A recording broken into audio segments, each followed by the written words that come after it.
আপনিও যত্ন করলে রত্ন মিলতে পারে আপনার। দেখেন কয়েকটা পাখি মাত্র কতগুলো ডিম দিয়েছে, আলহামদুলিল্লাহ। তো এখানে ফিমেল পাখি আছে মাত্র 8টা আর মেল পাখি আছে 5টা। এই 8টা পাখি প্রায় 1 মাস যাবত ডিম দিতেই আছে, এখনো দিতেছে, আলহামদুলিল্লাহ। তো অনেকেরই প্রশ্ন, ভাই ডিম দেয় না কেন, দেয় না কেন। তো আমাকে অনেকেই বলে, তো ডিম না দেওয়ার একটি কারণ, বড় কারণের ভিতর আপনাদের পাখিগুলোর, সে কারণটা হইতেছে থাকার ঘর। আপনাকে দেখাই আমি থাকার ঘরটা কত কি রকম করতে হবে, মানে কি পরিমাণ জায়গায় কি পরিমাণ পাখি রাখতে হবে। এই যে জায়গাটা, এখানে 2.5 ফুট দিছি আমরা, এই জায়গাটা 2.5 ফুট দিছি, এই জায়গাটা 3 ফুট দিয়েছি, এই জায়গাটা 3 ফুট, এই জায়গাটা 2.5 ফুট দেওয়ার পরেও একটা কোরের মতন আমরা ফাঁকা রেখেছি। এই যে নিচ দিয়া ময়লা পড়ে, ময়লার নিচে একটা চট বা কিছু বিছাইছি। এটা 2-1 দিন পর পর আমরা যখন পরিষ্কার করব।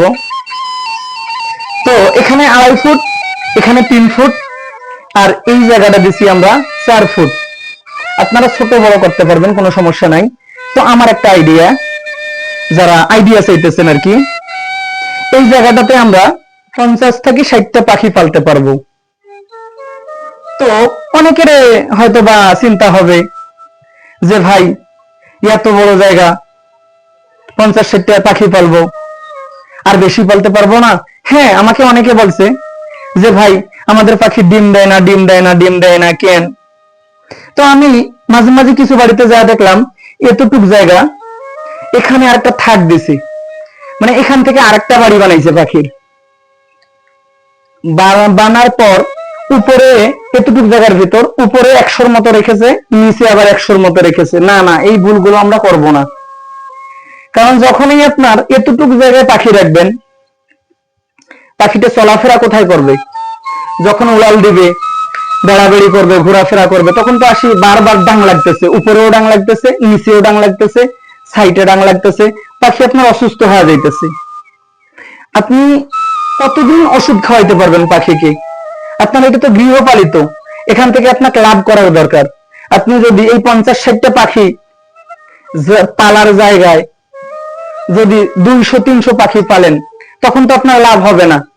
একটা কথা আছে, সেটা হইতেছে অল্পই ভালো যদি তা সুস্থ থাকে, বেশিও ভালো না যদি তা লস নিয়ে আসে। এই কাজগুলো আমরা দেখে শুনে বুঝে করব। তো এই জায়গাটা আবার অনেকে কি করে, এই যে খাঁচাগুলো, এই যে খাঁচাটা, এটা লোহার দেয়। এই কাজগুলো আমরা করব না, এগুলো লোহার দেব না। লোহার দিলে যখন উড়াল দিবে, তখন তো আসলে লোহায় বাড়ি খাইতেছে, লোহায় লাগতেছে, তখন অসুস্থ হয়ে যাইতেছে পাখিটা। তো এই যে আমরা লোহা অল্প কিছু দিছি, মাত্র সামান্য কিছু দিয়ে প্লাস্টিক দিয়ে ঘিরে দিছি। অনেকে আবার কি করে, প্লাস্টিকের ভিতরে অনেক বেশি লোহা দেয়, ঘন ঘন ঘন ঘন করে।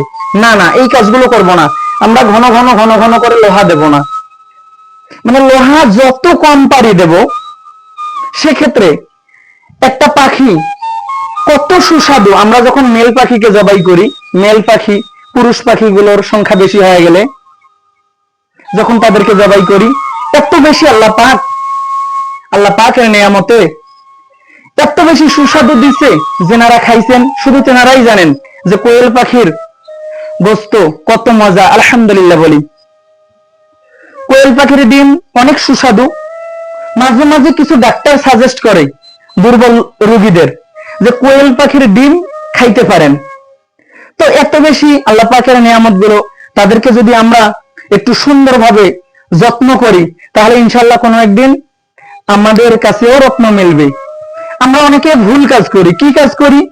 এই যে চাউল, এই যে চাউল গুলো খাইতে দেই কোয়েল পাখিকে, না, চাউল তাদের খাবার না, চাউল তাদের খাবার না।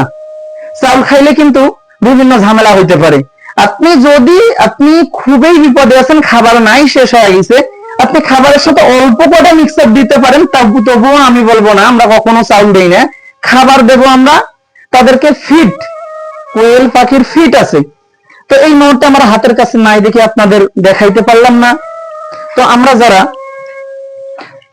তাদেরকে সুন্দর রাখার জায়গা করতে পারবো, ইনশাআল্লাহ এখান থেকে আমাদের অনেক বেশি বেনিফিট আসতে পারে।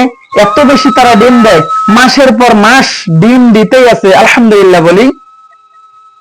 তারা কত মাস ডিম দেবে আমি নিজেও জানি না, কয়েক মাস থেকে তারা ডিম দিতেছে। তো আমরা দেখার জন্য এই পাখিগুলোকে রাখছি। আশা করি যদি আল্লাহ পাক হায়াতে মিলায় আপনাদের পরবর্তী